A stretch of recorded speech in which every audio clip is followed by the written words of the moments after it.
Welcome to Sunday Night Prime, and I'm grateful that you're joining us this evening.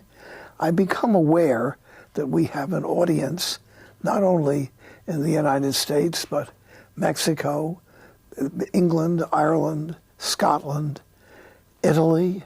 I was in Italy, and people were speaking to me in Italian.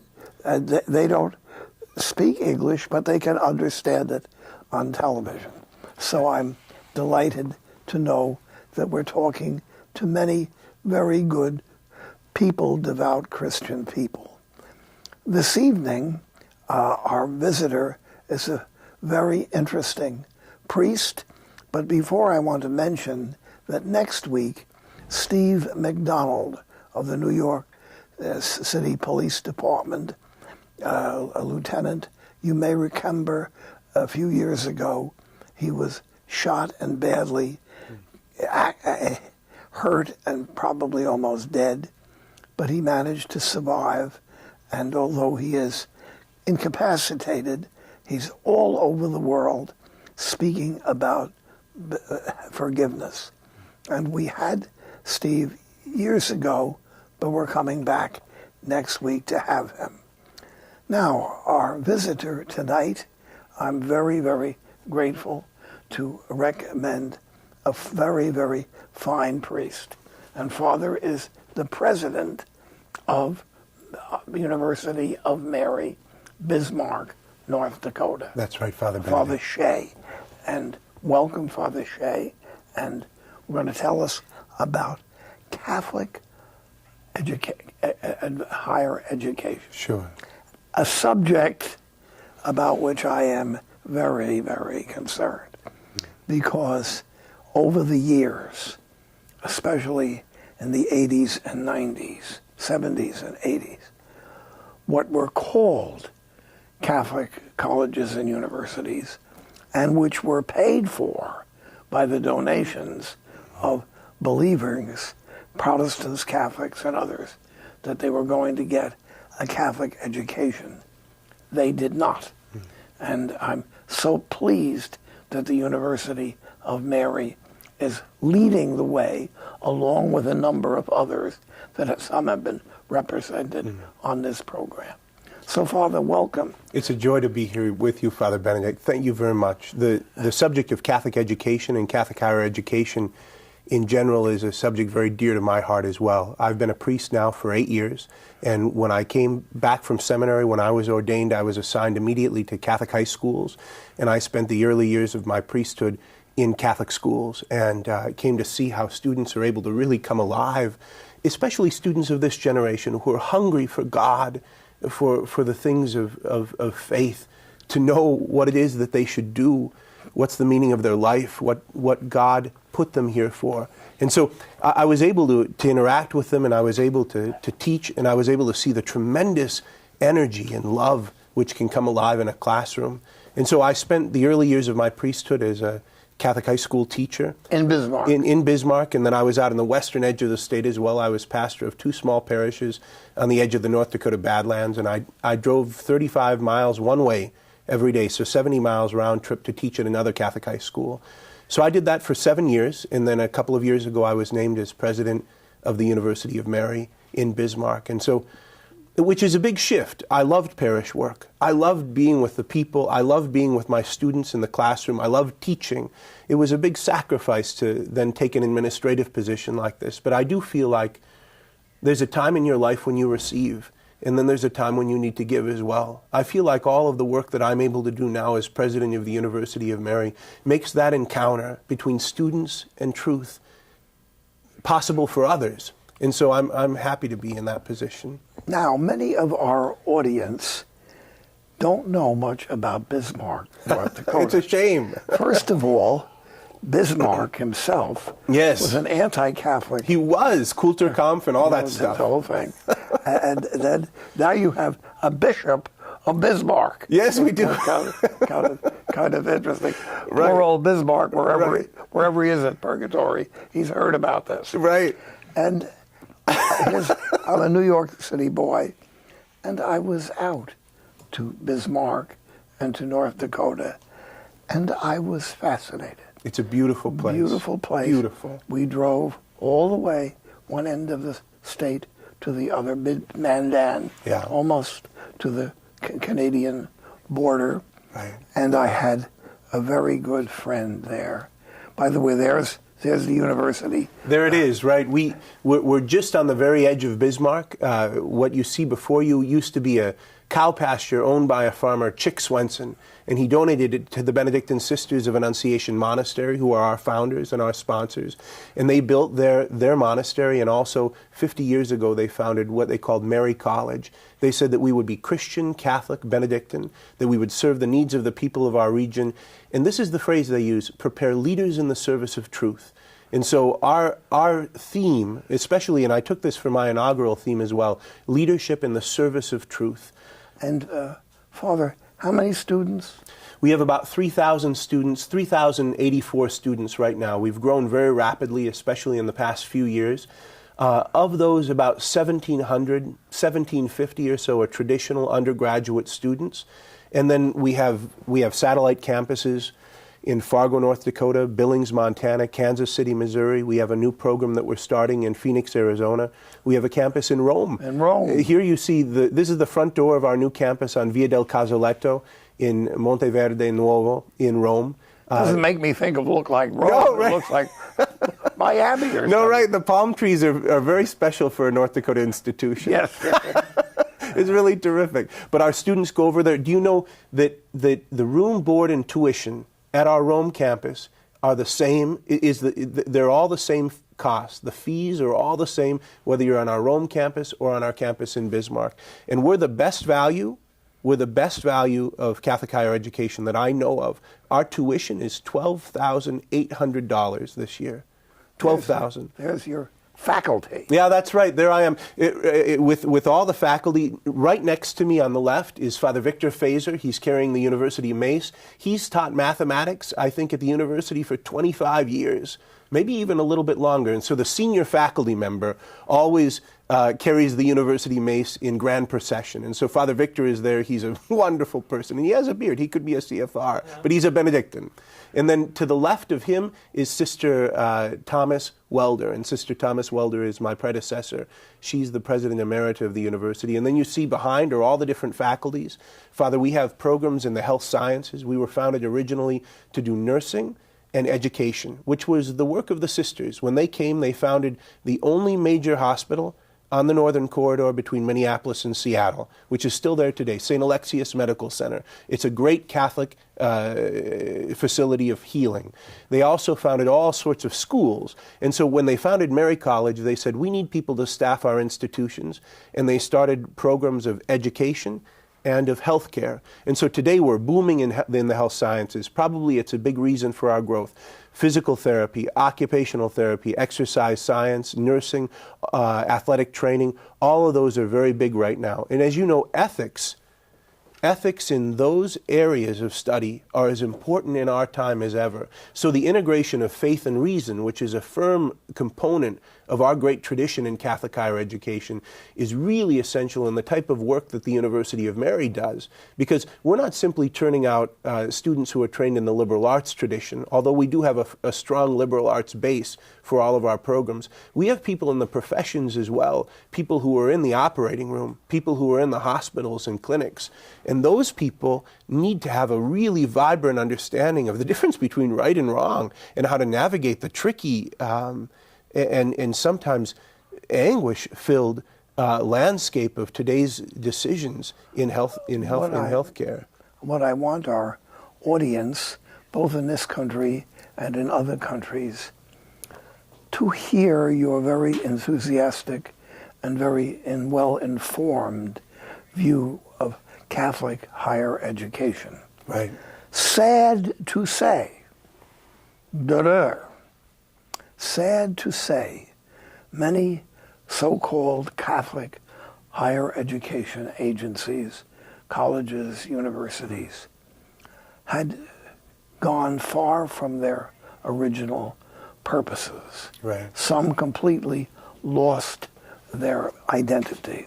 Sure. A wonderful old Catholic university, the University of St. Louis is no longer, has declared itself not to be a Catholic university.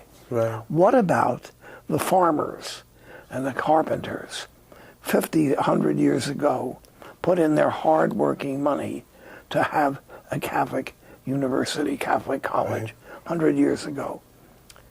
Well, they lost their dollar. Sure. A Catholic university is a very precious thing for a region and can be an amazing resource for the work of the church, if indeed it sees itself fulfilling that very specific mission that a university is able to do as a leaven in culture. The University of Mary is the only Catholic college or university in the state of North Dakota. And so we feel a deep responsibility, and the sisters who founded us do as well, to make sure that the work that we do at the University of Mary, the service we provide to our students, and also the impact that such a substantial institution has on our outlying region, that we make an impact for good within the life of the church. And so we have we feel like we have a deep responsibility to stay true to our identity. In addition to that, I'll say this, that even among universities where for a while perhaps Catholic identity was downplayed, there's a resurgence now. Yes, there is. I think it's generally agreed upon, in the widest of circles, it's generally agreed upon that Catholic in higher education means excellence. It means academic excellence. It means rigor in the intellectual tradition, and it means as well that you're able to approach certain topics in a holistic way that you wouldn't be able to otherwise. That you're able, indeed, to deal with the needs and the longings and the yearnings and the search for truth of the whole person. Benedict XVI, when he came to Catholic University on a recent visit, gave an address to Catholic colleges and university presidents. And he said that every Catholic institution of higher learning, in its essence, has to be a place of encounter with the living God, who in Jesus Christ reveals his transforming powers in love and in truth. The transforming love and truth of Jesus. And so I feel that way about the University of Mary, that our students who are on our campus, whether they be Catholic or not, we have a lot of students who aren't Catholic who study at the university. We're really happy to have them. We want all of our students to have an opportunity to get a great education, to be well prepared for their profession, so they're not accountants whose clients go to jail, so that they're not nurses who harm their patients. But that's the basis that any university should have. In addition, we want to be a place where students can get a whole education and encounter God. See, years ago, and you mentioned this, it was sad to me that many Catholic colleges and universities were moving away from their identity. Sure. And some of them even with hostility. Right. Many with disdain. I was there, and I was at Columbia.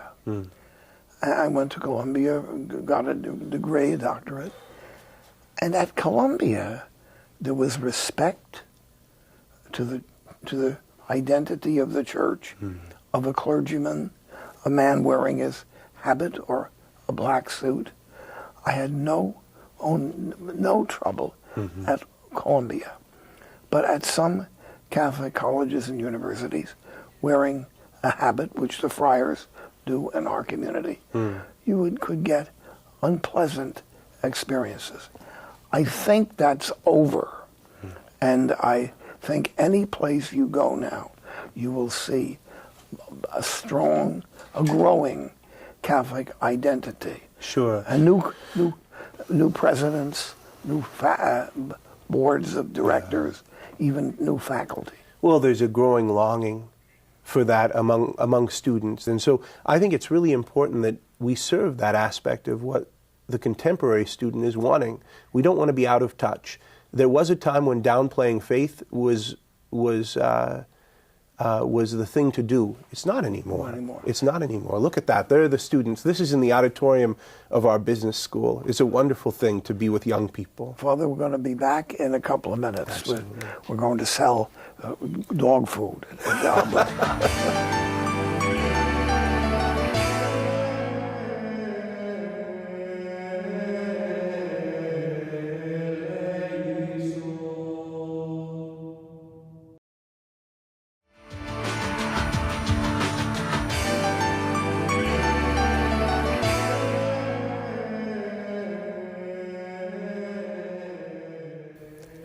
Now, obviously, to the audience, that sending someone on to college or the university, in America, we're primarily getting them a job, preparing them for a profession or something like that.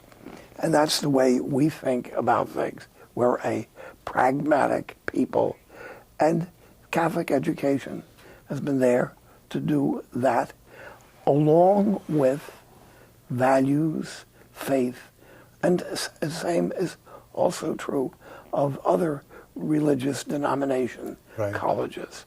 And I follow some of the others, Christianity Today, and I read there, and how some very fine, very enthusiastic Protestant colleges for Protestant students. But they have an identity. I hate to say this, but not too many years ago, you could go to what was called a Catholic college, and you wouldn't know at any time that it was. Now, one of the areas is particular programs. And we were talking about this, the studies in Catholic studies. Tell us about that. Well, sure. It is a burgeoning movement in educational institutions, both Catholic and non-Catholic, throughout the country, to have a Catholic studies department or a Catholic studies program of some type. And there are some places where they've been able to do very interesting things with Catholic studies. And so, because, as I was telling you just before the break, I believe that as the Pope said, I believe that every Catholic institution of higher learning should be a place to encounter the living God. Because of that, that means that the culture on campus needs to have a very intentional aspect to it that speaks to that. One of the things that we've decided to do at the University of Mary, and lots of other places have done it, is we've launched a Catholic Studies program.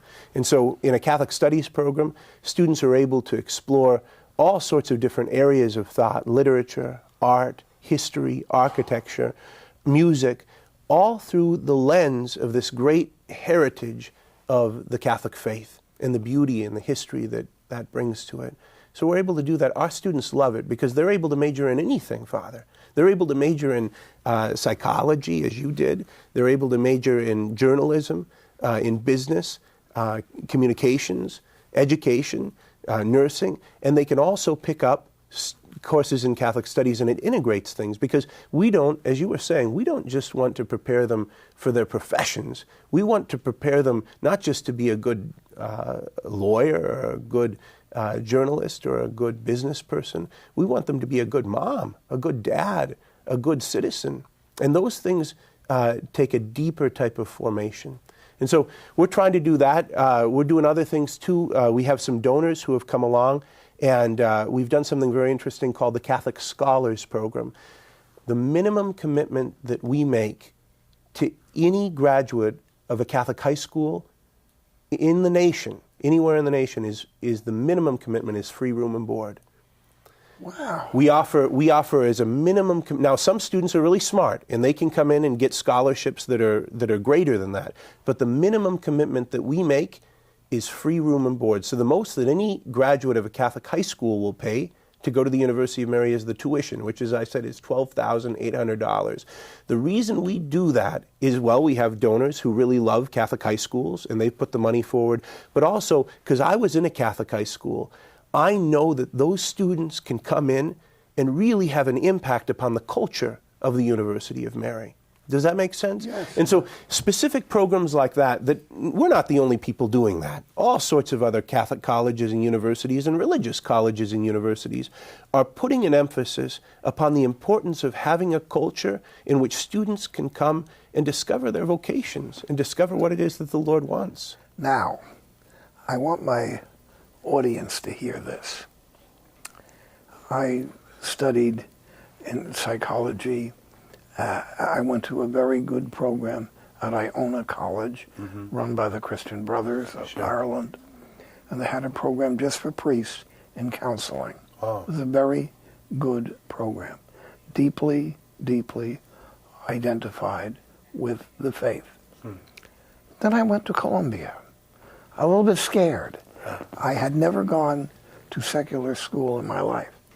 And I went to Columbia, and I was treated very, very well.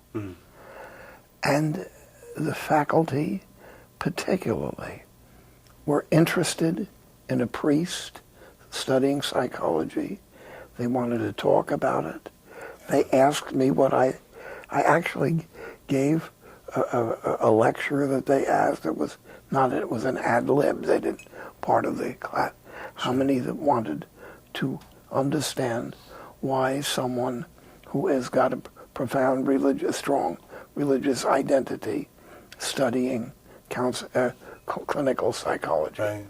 And I have, in those days, I don't know Columbia now, but great respect for the faculty who were welcoming there. And I assume that may still be there. I haven't been busy keeping up with the alumni. I don't have the time. But what you look for is a respect for the person with their values. Yeah. Not just talking about Catholics. I would hate to say this strangely and be misunderstood. If I met a person who, with blood, sweat, and tears, became an atheist, not just a zero atheist, but they actually believe. And that is a belief. You can't prove atheism any more than you can absolutely prove God or Christianity. There's a certain amount of belief in both of those positions. Agnosticism is different. Sure. You just float. Right. And I've talked to people who wanted to believe.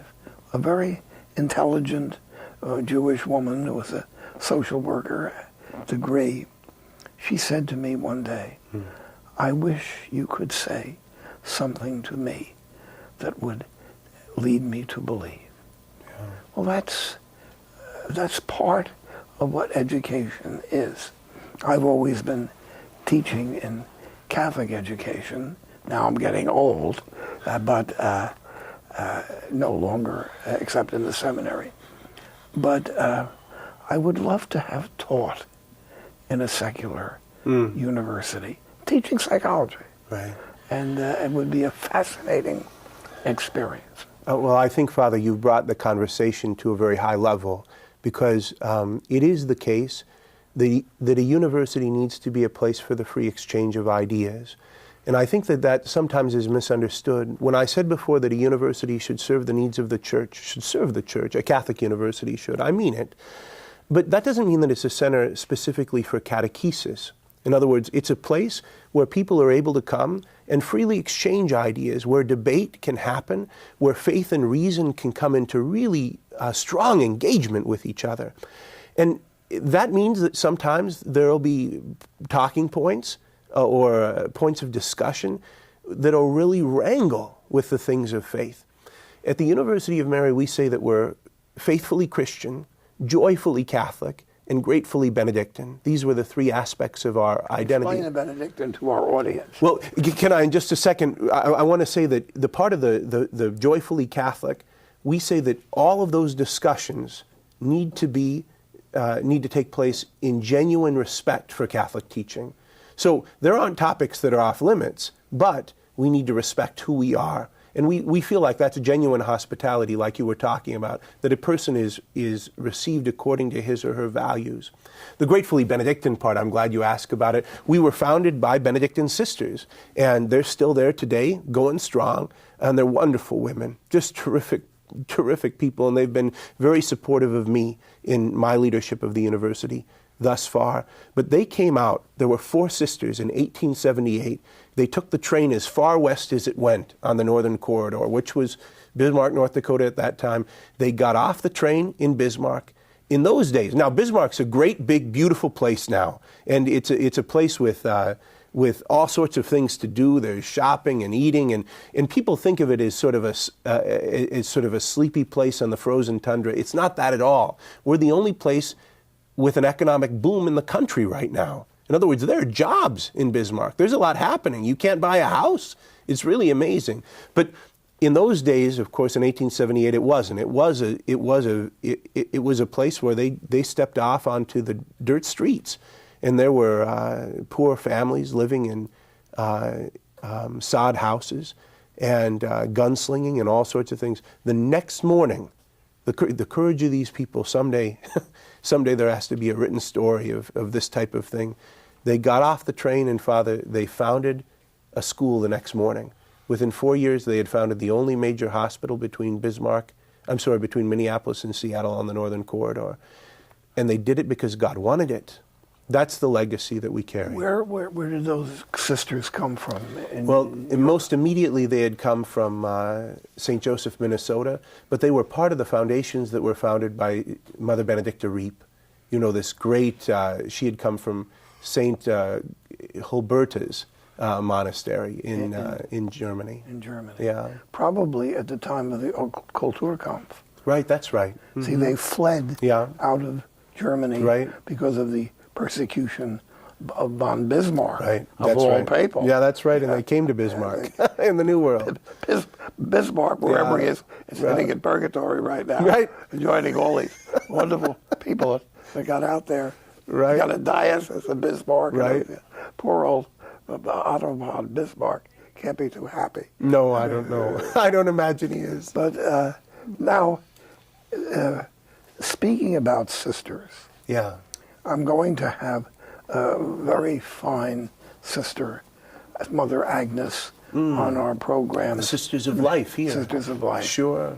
And Mother Agnes originally was a professor in psychology at Columbia. Oh, your peas in the pod. And if I had been 20 years younger, she would have taught me. And they're Sisters of Life, founded by Cardinal O'Connor. Sure. Now almost 100 sisters. Right. And you know, a friend of mine, Father Ray de Souza, who you might know, his sister is there. He and I were classmates in seminary, big old Father Ray. Father Bishop founded our Cardinal O'Connor founded it. Sure. And it's wonderful what sisters have done. And what a loss it is to the church now that we do not have large communities of teaching sisters. Right. I went for 12 years. The gift that they gave to the church, the way they built the church in this country, in my part of the world, but also in other parts of this country, it's amazing. Now, it's amazing. Sisters proverbially were tough. And sometimes they were. But I had some wonderful sisters. Right. Saintly women. The sister who taught me in the second grade, was a canonizable saint. Wow. And that's where I got my vocation. Really? From Sister Teresa. Right. Taking care of very, very poor people every day, bringing food from the convent. Well, Father, here you've been on with us, giving a picture in the side of Catholic higher education. Right. I have to tell the audience that it was not dull. If you make an announcement, you're going to have something on higher education. A great many people yawned, and other people turned the television. Right. Was this interesting? And not only your enthusiasm, your intelligence, but also faith. Yeah. Faith is the electric charge through life. And when religion, including Catholicism, is dull, there's something wrong with it. Yeah. St. Francis de Sales said that long ago. You know, a sad saint is a sorry saint. Yeah. Now, we're going to be taking our break, and we'll be back in a few minutes.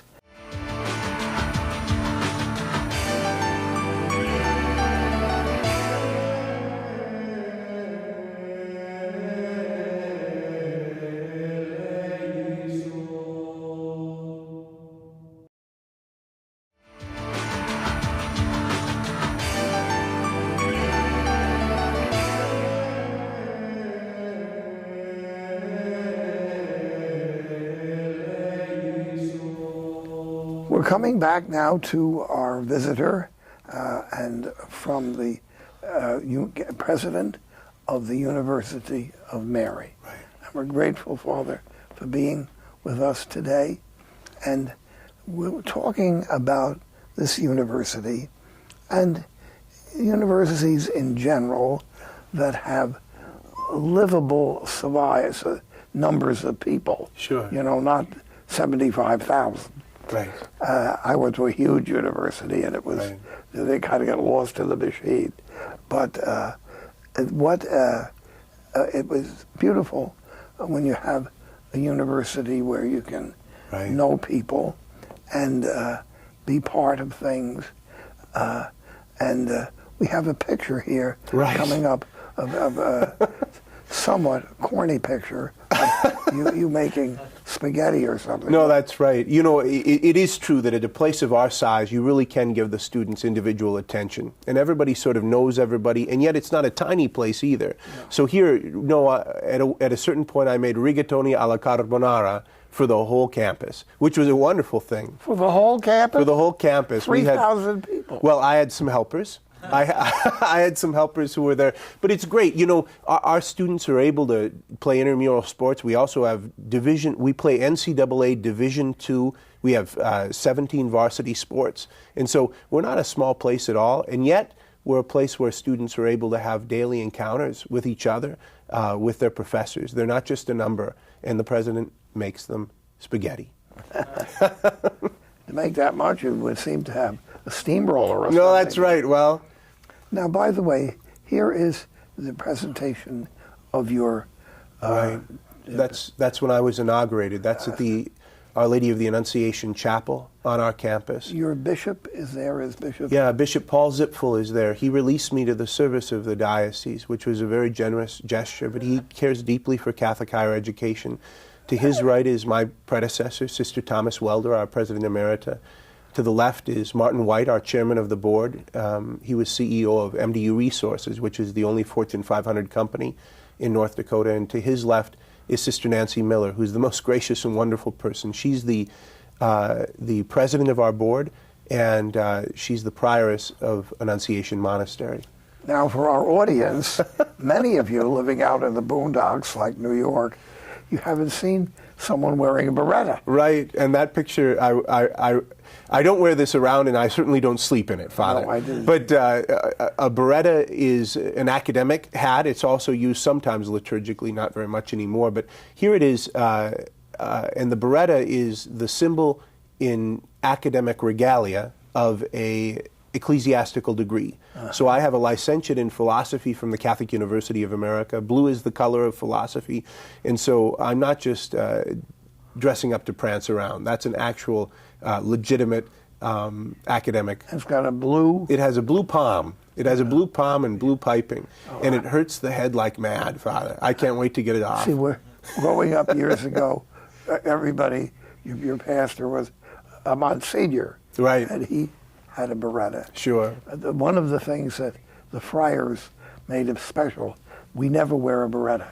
The friars don't wear a beretta. Sure. Other, like for instance, Jesuits could wear a beretta, but the friars, and I don't believe the monks ever wear. You know a lot more about berettas than I do. All I know is that I'm supposed to put it on when I go in academic procession. Yeah. That's all I know. When I go in academic procession, I don't even have to wear a robe. Right. Because the robe is a substitute for the true. habit. All the academic garments. So graduation gowns were originally habits because the first universities were staffed more or less by the Franciscans, by the Dominicans, early Jesuits, those types of things. And then the hats too. Graduation mortarboards, they originally were clerical wear as well. In fact, they all sort of derived from the beretta. So now you folks get a little general culture here. Right. A ridiculous history lesson. Our non-Catholic friends who Right. listen to this program, I want you to get all this stuff on the side. Sure. Okay. This photo here is just, I think it's just a genuine photo of how happy I am doing the work that I do. It's a great honor to lead an institution which can have such an effect on young people. I ask for your prayers, Father Benedict, and for the prayers of all the viewers here who watch you around the world. The work that we do in higher education, the formation of tomorrow's leaders, is very precious work. God cares deeply about it. The devil cares deeply about it as well. But the Lord watches over us. I've been able to see in the year and a half, almost 2 years now that I've done this work, how tremendous God is in his power, how he can even work through a priest like me to bring about change in the world for young people and for their formation and for their futures. It's really important that we keep this at the forefront. And so the prayers that you and your viewers are able to offer for guys like me, that's a beautiful thing. I should admit that in the 70s, 80s, toward the beginning of the 90s, I was quite critical of a lot of Catholic higher education because it wasn't particularly Catholic, sure, and it wasn't particularly high, and it was very much involved in practical courses, sure, and it's certainly practical things, everything from medicine to how to handle finance and things like that. And the Catholic colleges in the past insisted that everyone took a couple of courses in theology. Sure. But unfortunately, the content of those courses became undermined. Right. And they were undermined, I'll say, was a loss of faith. The United States and Western Europe, during the 70s and 80s, less to the 90s, there was an erosion of faith. And large numbers of people who had been in religious higher education dropped out of the religious side of it, and including many members of religious orders. It was a very sad time.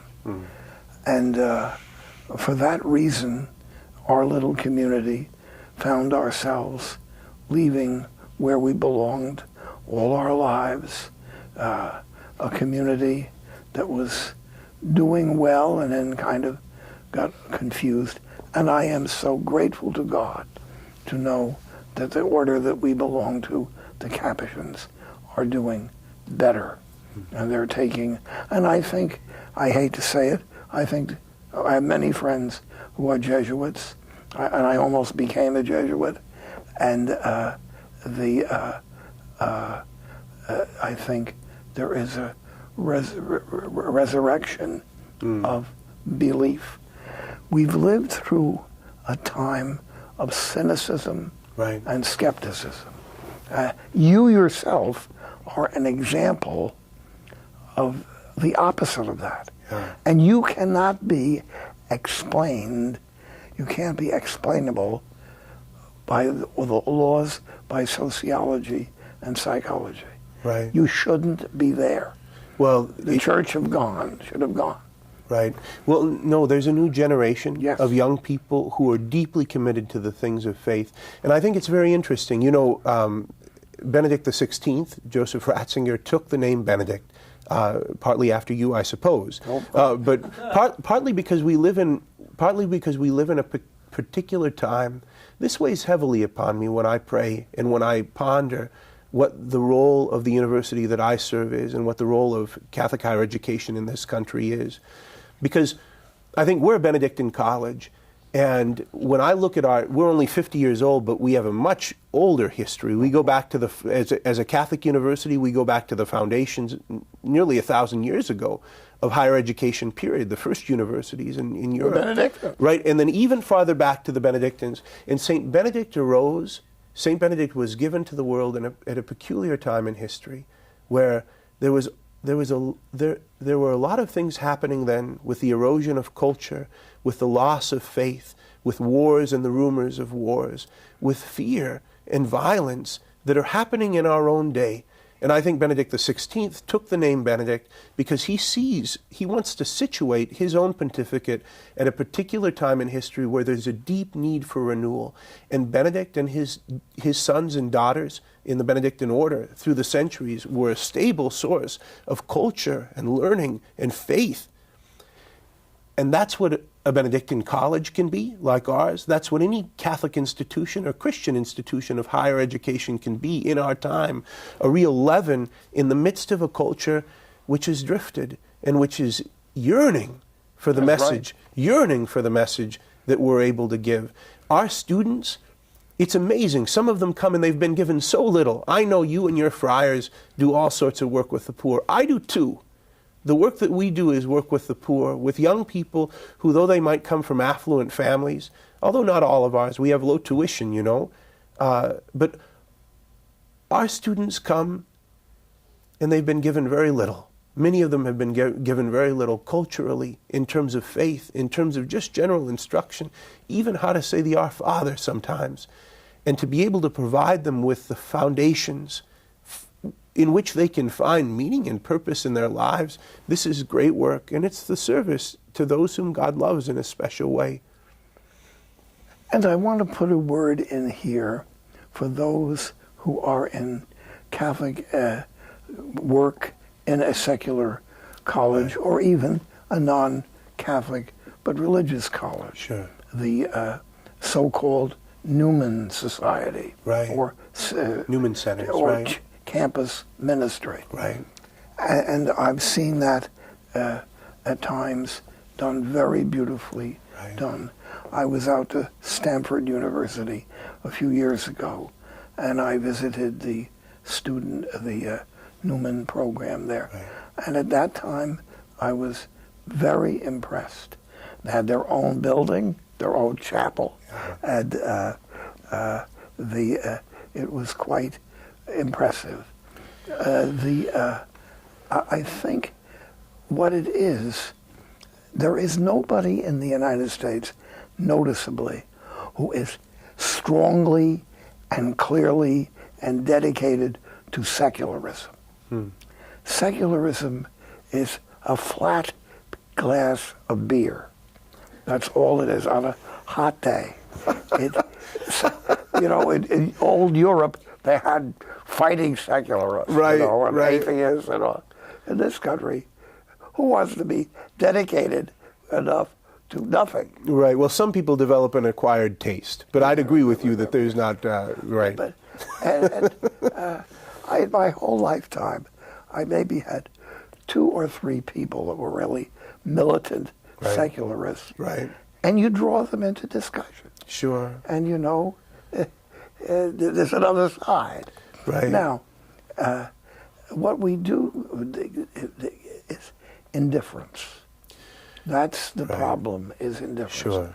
And I have to say this, that in the 70s and 80s, even in the clergy and religious orders, there came indifference to faith, to the divine presence, the call of Christ in the soul of the individual. And that's what we're coming out of. Right.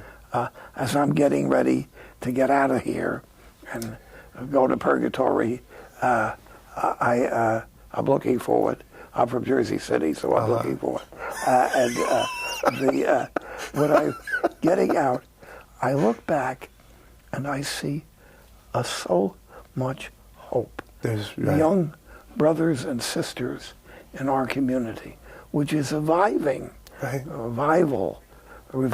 group, grew up out of everybody leaving. It's so wonderful to be with this group of real, dedicated young people. Sure. It is the case, Father, as you say, that militant secularism per se has lost a lot of traction. There is instead a sense of apathy, and perhaps even deeper, a sense of relativism. There's a moral relativism. There's an intellectual skepticism, which isn't very vigorous. In other words, it doesn't make sense. It's not logically integral, but it has seeped into the culture, and our young people breathe that air. They breathe that air, and so, but they know that it's not satisfying. They drink, some of them drink a lot of beer, and yet Some believers do too. yeah, right. No, I know, but that flatness isn't satisfying to them. It doesn't quench their thirst, and so to be able to provide something which actually does, that's the great opportunity that we have in the work that I do, at least. I can't resist using a New York City word. Okay. Now, I grew up with the Jewish community. Yeah. The Irish, the Italians, and the Jews. And one of the great words of the old Jewish words was schlep. S-C-H-L-E-P. You know, you can't really translate it. Right. You just listen. He's a schlep. Right. I might need a little help on that one. Yeah. I don't know that we use that in North Dakota ever. It literally is a German word. A schlepper is somebody who plods around. Uh-huh. So a schlep doesn't come through. You know, Right. They're there, but they just they don't make it there. Sure. It's a word you should learn. Schlep. S-C-H-L-E-P. If you didn't know that language and you heard the word schlep, you know that it doesn't mean ice cream soda. Right. No, okay. And there's a good deal of schlepping in the intellectual world, Sure. the educational world, and sad to say, even in the religious world. Mm-hmm. And I'm not just saying the Catholics, the Protestants, the Jews, the Buddhists, the Hindus, the Muslims. We're all tiptoeing around, not trying to bother each other, which is a good idea. But at the same time, are we looking into eternity? You know, if you believe in a personal God, and you get more in the morning and say your prayer.